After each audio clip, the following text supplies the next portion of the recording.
Well, hello again. It's Chris with Click Team for another Reactor stream. Today we're going to go over Neo Runout and take a look at Sinclair Strange's Alien Splatter Redux.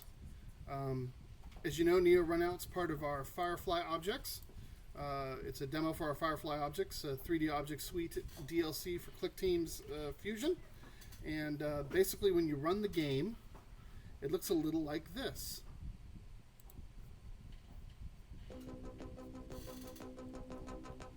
So, one of your endless runners that you find very commonly on mobile devices. Looks like I can't even play it that well. We'll play one more time.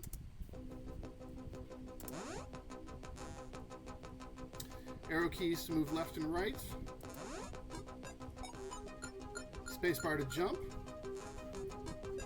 And the objective is to collect the little spheres, which I am not doing a good job doing. Try it one more time.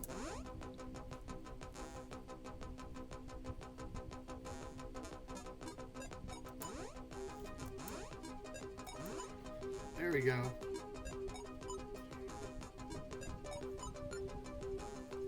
So as the game goes faster, the obstacles become more frequent and larger, and the game begins to move faster. And we'll show you where in the code that happens.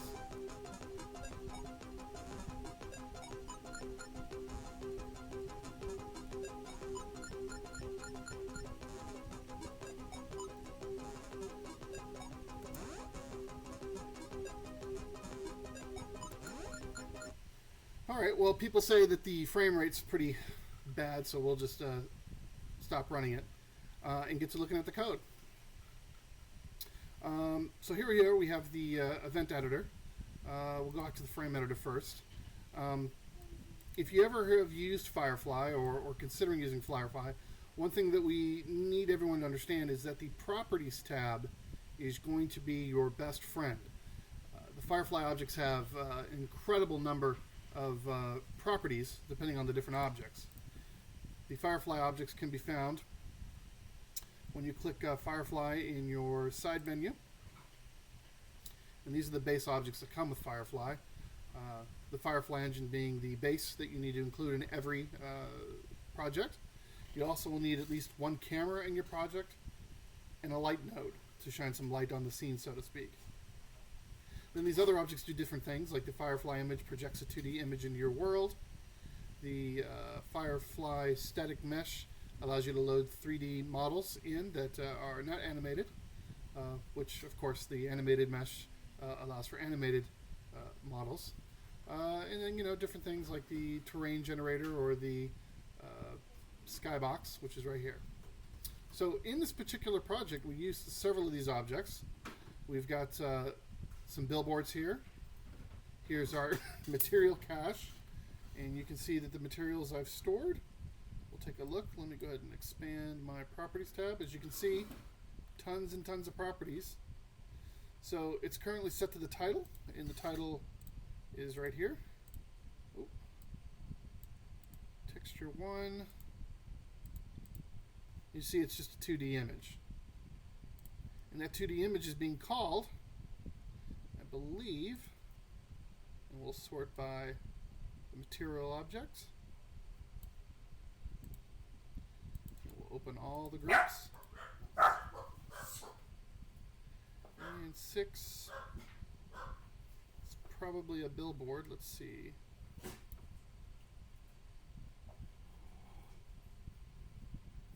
It's here somewhere. We'll use the search function. We'll just search for 6 because we know that's the value we're looking for, and there it is. So it is in the billboard title object, which is right here. So in order for me to get this going, all I had to do was associate in the event editor the billboard title to load material 6 from the expression editor, get material, and put in 6, and that was it. And preload that material into the materials index. Then of course I had to set the position, which we do in the properties. Again, with Firefly, properties are insanely important. There's so many properties, it's kind of mind-blowing. I put the width and the height at 64 in this particular example, and I left the position X, Y, and Z, so it ends up right center in the screen, which is what we see here. Okay. When we start the frame, let's take a look at the event list object. So I'm doing, in my starter frame, mind you, this entire demo is only 105 lines. In the first part of the demo, we have the game setup group that I created, and we have a starter frame event where we do a lot of setup. We set the high score, we hide the mouse pointer, and then we do a lot of setup with the different objects. So you can see here we're setting text of these various text objects. The reason I have two is because if you look closely when I run it, you see that there's a bit of shading at the bottom because it's two objects overlapping each other, two text objects overlapping each other. One set to the color white, one set to the color black, to give it kind of a little more pop out. And then we load into the big light, material 0. And if we want to see what material 0 is, we just go here to light and then see what we have. And that would be some lightning. Now, let's just make sure I didn't put any others in there. It's been a while since I looked at it. Yeah, it's just the one texture. And that probably creates a lightning effect, which I think you can see. Having a hard time seeing it. And then if we go back, see what else we do here. We're loading materials into several primitive objects. The entire game is made out of primitive objects. I do not have any static meshes or animated meshes in this game because we wanted to show a very simple example. So what are the materials? We've got 1, 1, 4, and 1. We've already gone over 6. We have 8 and 5. So let's see what those materials look like so you can get an idea of how they're mapping to the various objects. So we have a ground material, which is just this. It's a 32 by 32 pixel square where half of it is gray. And that's what gives us, when we run it, it gets mapped on the bottom here to create the blue lines. Then we have, then we have the box. Let's take a look at that. So the box is blue with black in the center. And if you look at the game, that would be the pillars that you see on both sides of the game. The pillars are there to give you a visual cue of how fast things are going, because those pillars are spaced apart equally. And then the next material, highlight, and as you can see, it's that blue color, and the blue color runs along the sides of the border of the map. Zcom says, for me, it's easier to use names instead of index numbers. That's true. I haven't tried it, but can you use, you have to use the index numbers for the materials, correct? Can we call by name? Oh, you can. I should try that sometime. I didn't know that. See, I'm learning stuff all the time. And then what other materials do we have real quick? We have the sphere, which of course is what the player plays. And it's just a light gray circle that's mapped to the sphere. The collectible, which is set to white. And if I'm not mistaken, this is using an emissive color that's kind of green, and then the other four are white. And I don't believe it's using any form of shader to it. Let's see. It is using type transparent add, and that's what's giving it that kind of glow on the ring, on the ball, which is kind of cool. So even though they're flat colors and simple basic colors, you can see that there's a lot of shading going on, and that's done through all the different lighting options. Each object can have, each material can have its own lighting. And I do believe that when you carry those materials over to a primitive, it carries over the lighting as well, which is pretty cool. And then you have your different ink effect types like transparent add, which is what I used on that collectible, which is the spheres, and I believe it's also used on the ring on the ball. And then the red box, which looks just like the blue box, except it's got red highlights. So those are the only images that are being mapped onto the 3D primitives that we're using. So that's pretty cool. Let's go back to our events and see what else is going on. So here we offset the first obstacle by starting the ball path. We don't want an obstacle to be right in front of the ball in the title screen, because then the game over condition would trigger. So it's always going to be to the left or the right of the character as it generates. And then upon pressing any key, and I have a global value named game switch, if that's 0 and any key is pressed, we set the game switch to 1, and the global value game switch is used to let the rest of the engine know that we're in the play mode.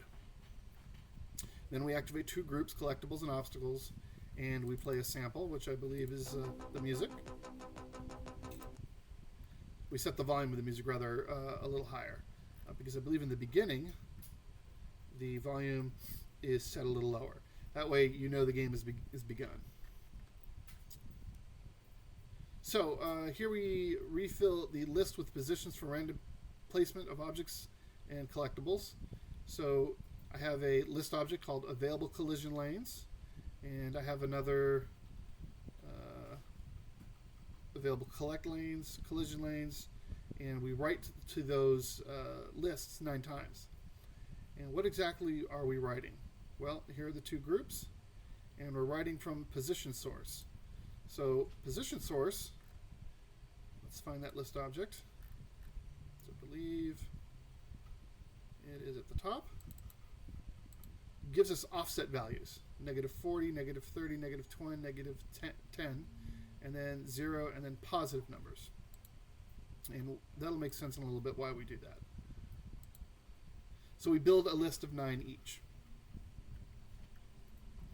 And then I believe after that, we have some fast loops here. On loop build lines. We create the track lines. I believe this happens at the very beginning, here and here. And we use those to build out the level. When the game starts, it's not like Fusion's event frame editor, where you pre-position all your objects. The positioning of the objects either happens at creation time, or you have to, again, as I said earlier, those properties super important. You have to have objects that are already created at runtime. You have to preset them manually here. Now, one thing Tri said he would do in a future version of Firefly is add importing for popular different 3D world editors, and we're still trying to figure out how to build our own. We did pack one in, but the developer working on it had to move on to some other things, and it's not in the most finished state. So that's something we plan to still work on, and if Tri wants to, he can comment on that further in the chat. So let's go back to our events. So we build the world here by creating the lines, and the second gate, which would be the other blue pillar on the other side. We match the coordinates.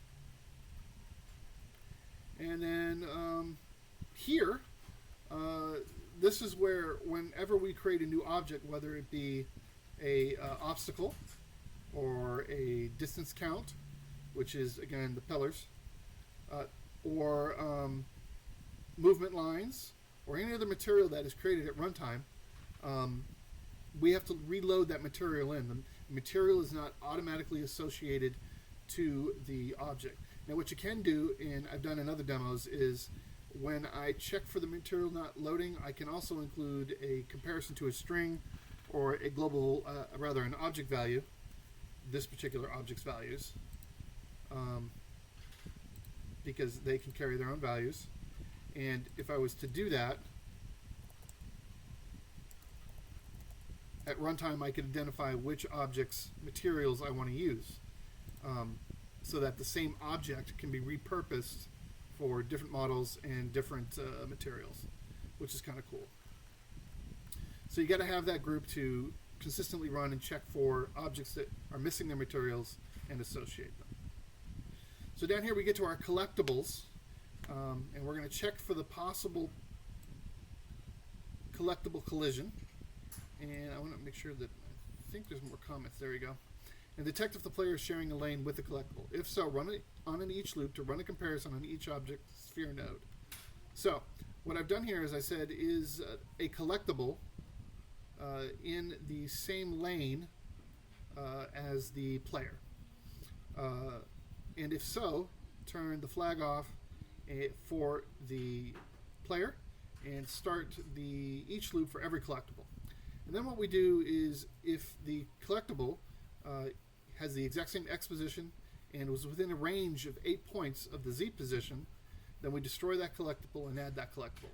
Now, when I originally did it, the reason why I don't have the Z position, which is, in the case of this demonstration, the actual moving into the screen. So X is left to right, Y would be up and down, and Z in this case is moving into the screen. So the reason why I have that range is because I noticed that when I built this demo, Fusion always wasn't able to nail exactly the exact position. So that's why we have that range here and here. So a 10-point range here and a 16-point range here, up and down. But that's how we actually do the quote-unquote collision, to check to see if I've collected a sphere. And then here we have a sound timeout. This resets the sound back to the initial state if the player has missed collecting in a certain time. So if you listen to the game as you collect, and we'll try to play it again without killing the frame rate, but you can hear the count increase, but then it resets. So how we did that is, if we look at our data elements, you can see that I have different sound samples with a low up to a high. And what we do is, when we collect, we add to the collect sound value. So the first time you collect, you play the lower sample. And as you keep collecting within the time frame, you add more and more until you get to a maximum of 7 or more. And if so, play the highest sample. But once the timer has run out, it then resets its value back to 1, and that's how we get the doot doot doot doot doot, and then at the highest rate collect. Now you could also use these events to add more points to the collection of points by storing the point value in a global, and here we would add, let's see, where we add 1 to total collected. So what we could do, and let's just do it real quick, we could say, declaring in my local storage bonus. Actually, I don't even need to do that. I don't need to use the a new value, because if you think about it, I'm already got a bonus value here. So what I could say is, here, add 1 to total collected plus value, collect sound value,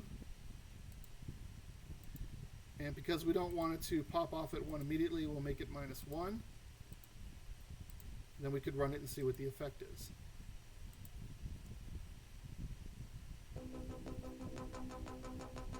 So before we were collecting 1 up here at a time. Now you can see that it's bonus based on how many we've collected in a row.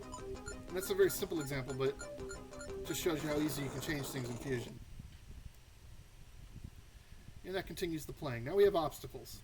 So using a very similar method that we did for collecting the objects up here, we have the same thing going on with the red obstacle pillars. So we first check to see if I'm in the lane of an obstacle, and if so, we then run an on loop of every single obstacle and check to see if we are basically overlapping on the Z axis. If we are, then game over, and we play the sample. We set the fire node, the player object, to primitive. We stop the node's movement, and we run compare score. When the flag is on, we then take the lighting object, and using the getRGB command, we create that random color. The ambient color, as you can see, is affected as the primary light source for the board. It gives us that flash look. Okay, so when the Z position of one of the obstacles, or if the lighting of that obstacle, because I also have a red lighting bar. Let's see if we can find it. Right there. That diffuse color red right there is what gives the bar object, which itself is solid red, gives it that glow.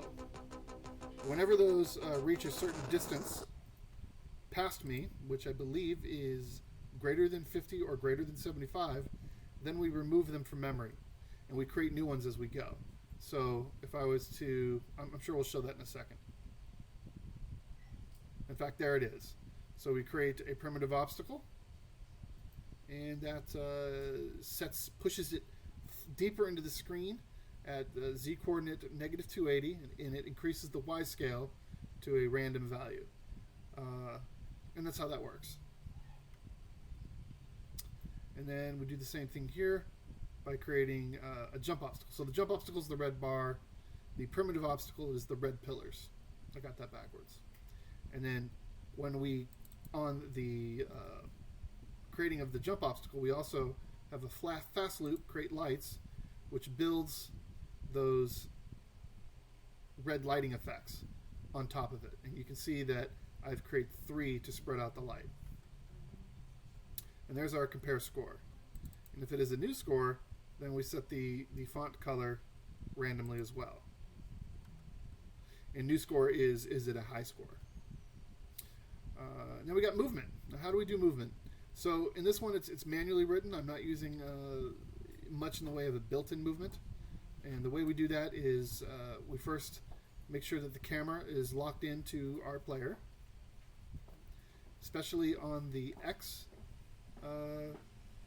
which is the left and right of the screen. And that's why when you play the game, the board tilts, but we remain centered on the game. So that sets the camera. And then here, we set our text data. And the text object, I believe, is this bad boy right here, which ends up in the top corner if I'm not mistaken. So we display that text, and then we have the score up here. So carrying across on an always when the game is active, setting the text of the counter for score, and setting our camera position. Okay. Here we say distance counting is used by determining how far the player has traveled, and is used for incrementing up new obstacle and cube nodes. So this is how we increase the difficulty. So let's go to line 84 to get a closer look, and you can see that if the Z position of a primitive distance counter object is greater than 40, which would then put it behind the camera, having passed the player, we then switch the flag on, and we play this sample, which is letting you know that you've made an increment through the board. And then we add 1 to speed counter and add 1 to level incrementation. If that position is greater than 50, we set the game switch to 1, and we delete from the available collected lanes 1. And then we set the collected positional pool to random available collect lines. Now what that does is that helps set the rows randomly of the objects. Notice when the collectibles come down, they're not just randomly positioned on the board, they're in rows that are randomly positioned. This helps us determine what the next random row is. And then we recycle the object by checking again if it's greater than 50, and if it is, push it back in to negative 280. And we have a right and left object that both get pushed back. So here's where we do the movement.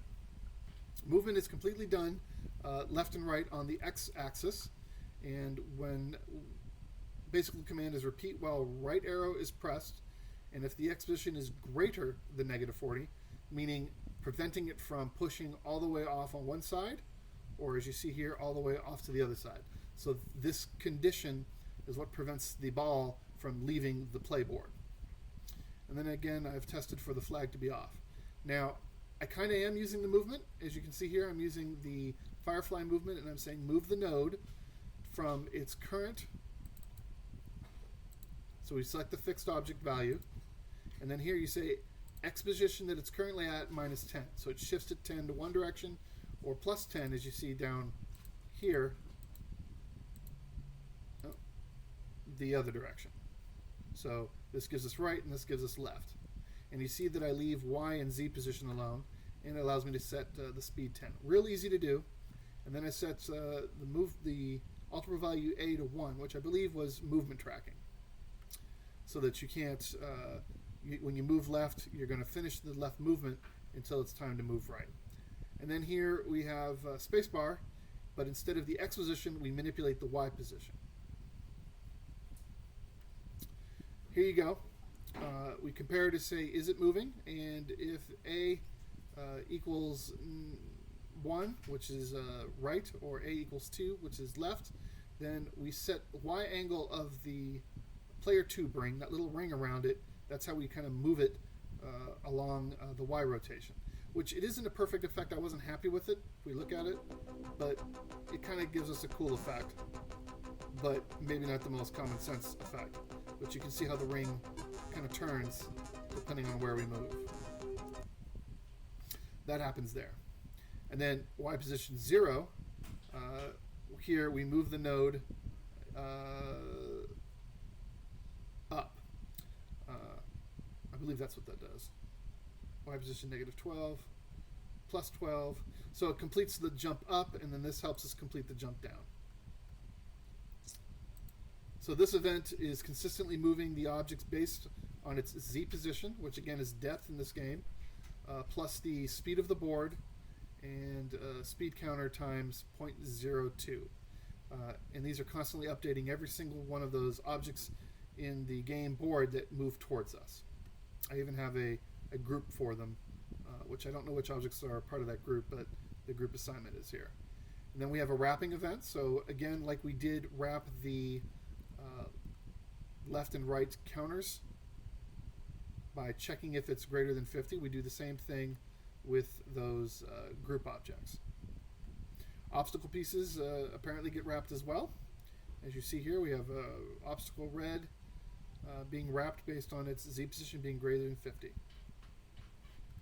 All right, so that's pretty much all there is to this game code-wise. And maybe I explained it a little too fast, but really, when it comes to Firefly being used to make a 3D game, or a 2D game projected in 3D in this case, not a whole lot of events, and they're not the most complex events either. So keep in mind, Firefly is pretty easy to use once you figure it out. The one thing I would say to folks is, again, properties are your friends.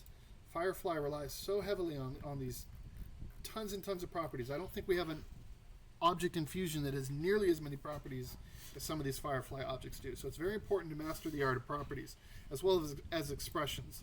Remember your ace. Let's take a look at some of these expressions real quick.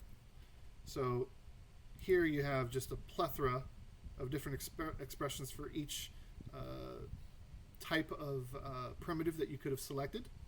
And then every object typically has these node properties as far as position, rotation, scale, absolutes, and then a ton more.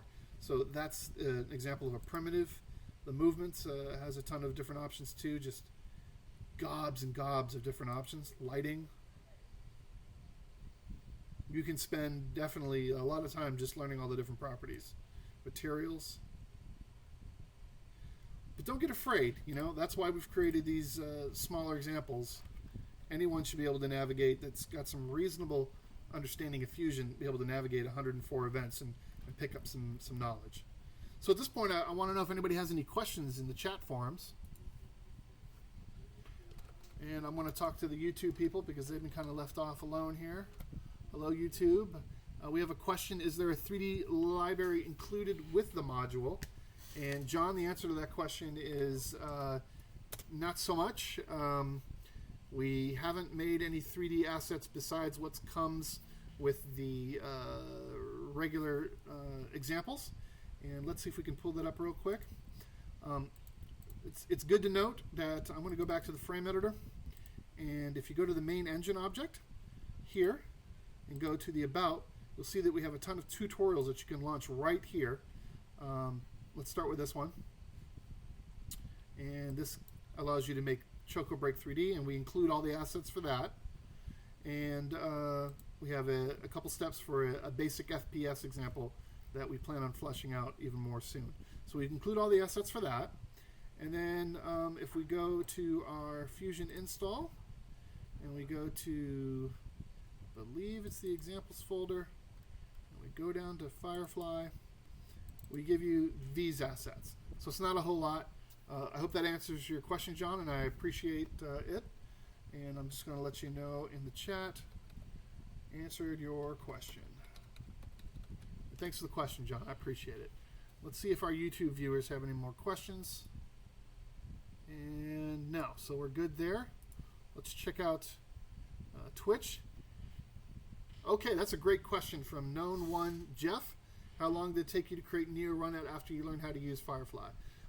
So, in all fairness, I have been the one managing the Firefly project for the last 5 years. So I probably have a little bit more intimate knowledge than the average user starting out with Firefly.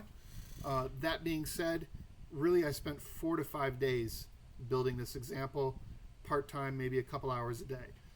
So it really didn't take a whole lot of time, and I think that reflects in the fact that there's 105 events only, not a lot of events. Firefly, once you figure out how to use it, is very, very powerful as far as making 3D games for PC.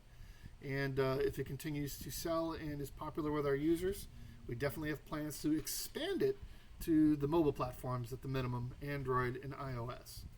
So thanks for the question, Jeff. An excellent question. I'll just let you know that I answered your question in the chat.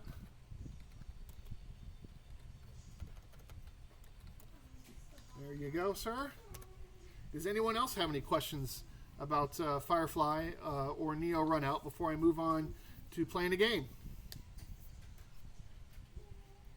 Let's check YouTube real quick. No questions there. And I don't see any more questions here so far. So maybe we'll wait just a little bit longer. All right, well, one of our power users, Sinclair Strange, you may have seen some of his work on Twitter. Let's pull up his Twitter page real quick. Go to Twitter. If I can get my mouse to work. It's decided there. Oh. Yeah, my mouse is totally gone. That's interesting. So, oh, no, that didn't work. One more time. Interesting. Well, let's see if we can get to it from here.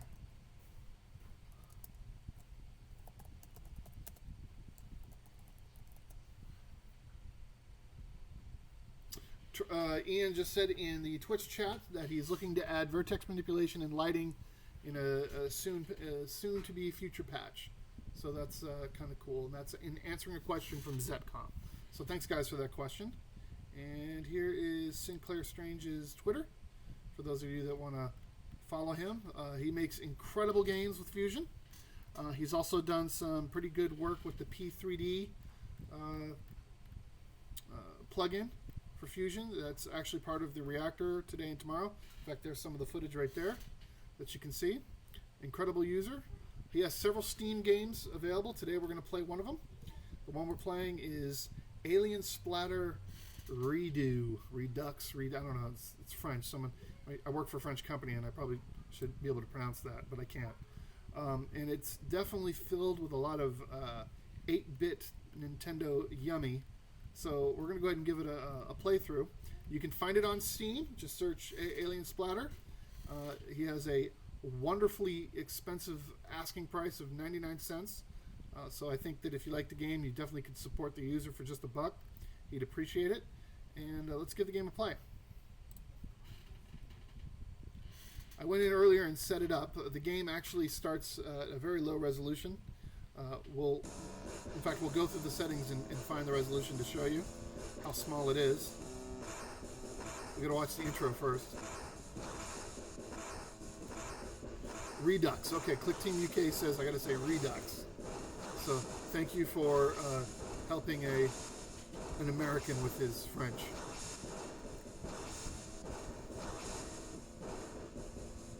Uppernate is asking if normal maps are included in the lighting patch, and Ian is indicating that it's a redo.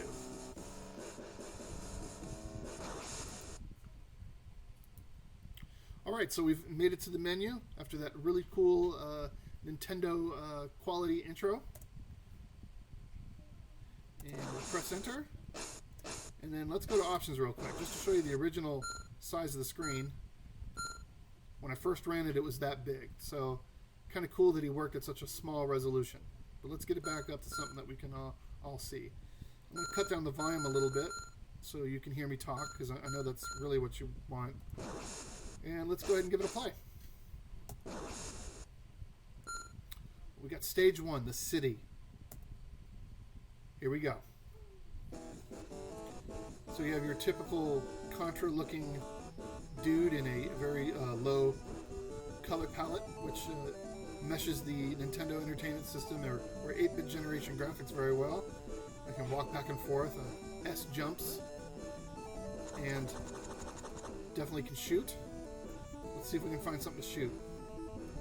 There's a bad guy. And now my gun is a little more powerful. That's always fun. I mean, it feels like spot on, like an old Nintendo game. If old Nintendo games were running on modern PCs in widescreen mode.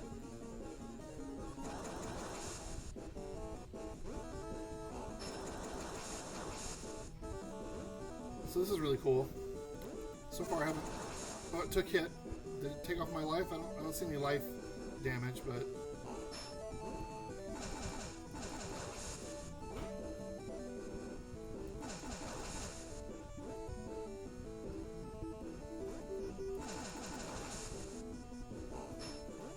New weapon, I think.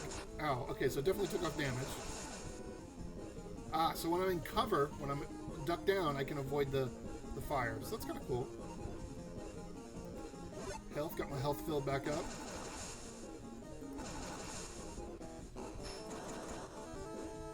Looks like the weapon ammo is limited.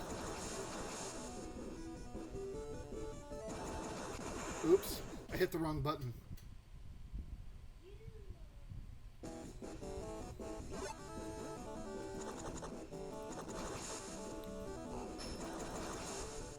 Let's try to remember which buttons jump.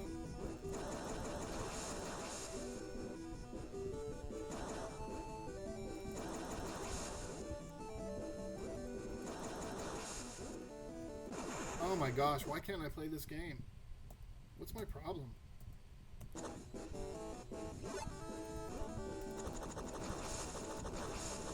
Now I'm mad. I'm just gonna shoot the heck out of it. Too bad I can't shoot the holes themselves and make them go away.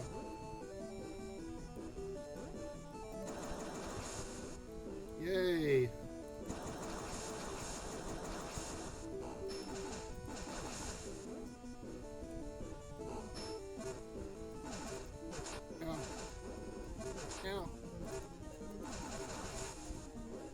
And so, because that turret was low to the ground, it hit me while I was in cover, so that's kind of cool. New weapon. The old boomerang effect. Let's see what happens when you shoot the boomerang and jump. Oh, it follows you. That's kind of cool. Uh-oh. This building's coming apart.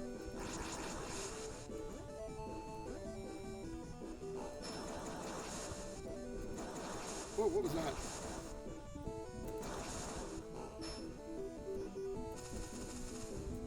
like this weapon at all.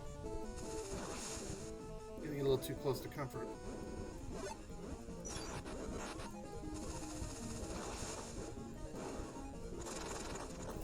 Notice the action starting to pick up a little bit.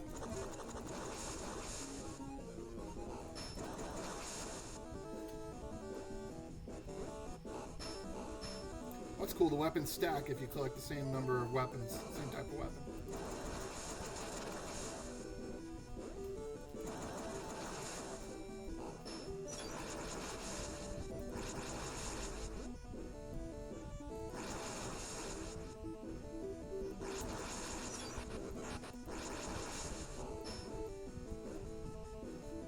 Boss yet? Did we get to the boss yet? Can I fight a boss? Oh, the old jump on a platform. Oh, looks like maybe a bug there.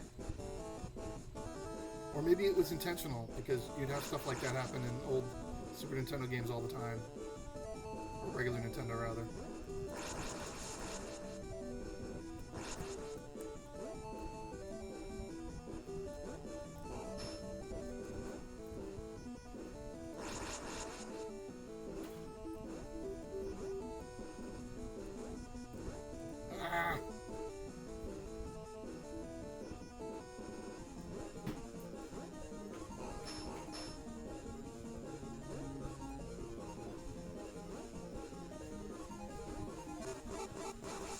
Ooh, laser beams.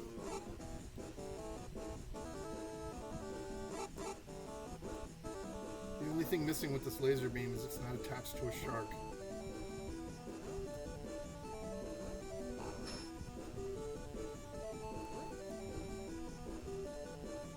Someone make a video game with lasers attached to sharks. Boss time. Oh, great. I got the worst weapon.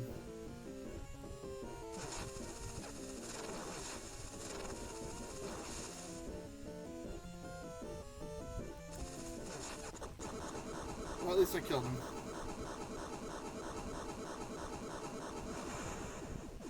Stage complete. Wonderful. Well, typically, yes, after stage 1, stage 2, so I guess that all makes sense. Looks like I'm going down.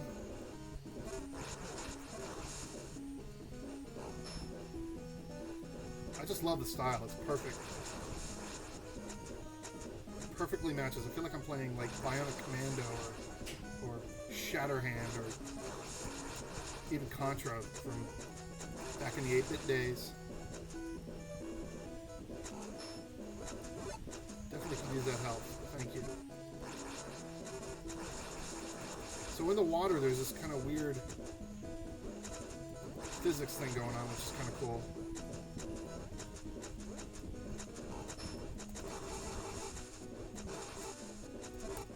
Oh.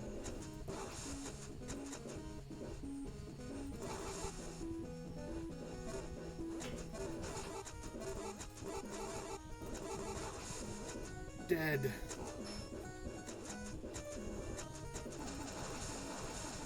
Oop, one up. Secrets. Gotta love a secret.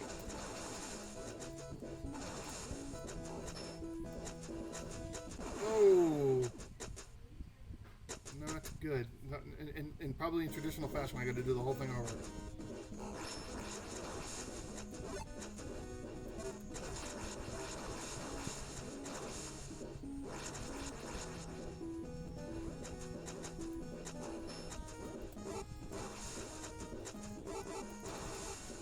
Bloop, bloop. I wonder what he used to make his sound effects. Sinclair, if you're watching this, you need to PM me and tell me what you use for your sound effects.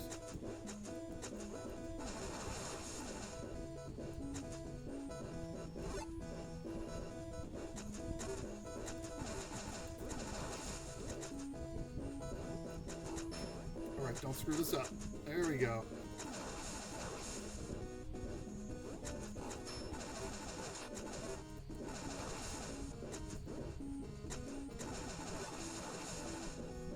dangerous to play games like this because then you want to make one.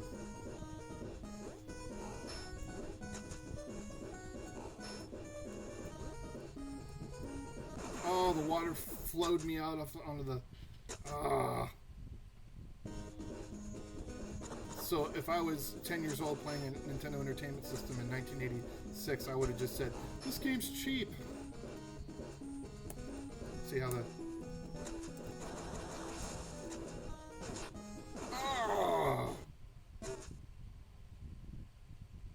Game over. Alright. Well, you know, I made it to the second level. I'm feeling pretty good. Feeling pretty good about it. So again, Sinclair Strange's Alien Splatter redo. Looks like the forum is the chat in Twitch is still debating how to pronounce the last word. So we'll let that debate continue. If you're watching the video on Twitch later, make sure you read the comments to see if they've come to a consensus about how to pronounce the word. And please visit Steam if you're a Steam user and grab Alien Splatter for just 99 cents. Pretty fun game. See some of the other pictures. Looks like he has a Game Boy mode going on here. And just tons of cool action. Even his trailer is giving off a feed. Listen, he's trying to get the cartridge to work. Come on.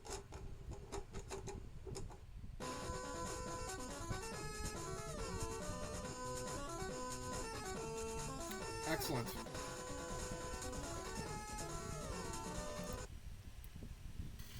So, I think that's about it for today's stream. Does anyone else have any questions that they want to ask? I have over on YouTube a question from a user asking if the Firefly will work on Mac OS in the future. It certainly is possible, but we don't have any plans yet. The next platform, again, that it would probably work on would be Android and iOS. Of course, if it works for iOS, then it's very possible it should work for Mac. So it's not without the question. We just haven't gotten that far down in the viability of the product. So hopefully everyone's support of Firefly will get us there. Thank you for the question. And let's go back to Twitch. And it looks like the debate continues to rage about how to pronounce R-E-D-U-X. Maybe we'll start a forum thread and continue the debate later. So we're going to be running into a new Reactor month next week. We've got some pretty cool stuff available as freebies and some cool streams lined up. If you're not part of the Reactor yet, it's part of our patron service. I will put the address there into chat. We would appreciate your support. There's all sorts of different levels of support that you can give that get you all sorts of extra benefits. Unless anyone has any more questions, I'm going to go ahead and let you guys off the hook until next week. Are there any other last minute questions? Oh, maybe one. Yes, exactly. We want to know what the next Reactor's items are, right? All right, for you guys, just because I like you, if I can get my browser to work, I'll show you what's up. We've got 2 of them lined up already. And no, I really wish my mouse was working. So the first one is going to be something that I've always wanted to use, and I'm pretty excited that this guy, our good friend, oh, I didn't pronounce it right, type it right, it's isometric, there it is. So longtime user Solar B came up with this really outstanding isometric engine, and he's allowed it to be included in the next Reactor for next month. And pretty exciting. Final Fantasy Tactics, one of my favorite games, and this allows you to get kind of close to that, even though Final Fantasy Tactics is technically a 3D game. Pretty cool. And then one of the coolest 2D platform engines, the RPM engine, is also in the Reactor next month. And as far as what the third item is, you'll have to wait and see. So excellent question. Thanks for trying to stir something up. And awesome. Let's see if there's any last minute questions. No? All right, guys, that's it for today's Reactor. We'll see you next week, Friday, 4 p.m. Pacific Standard Time. We'll do some more Fusion stuff and talk all things Fusion. Thanks for watching, and have a great day.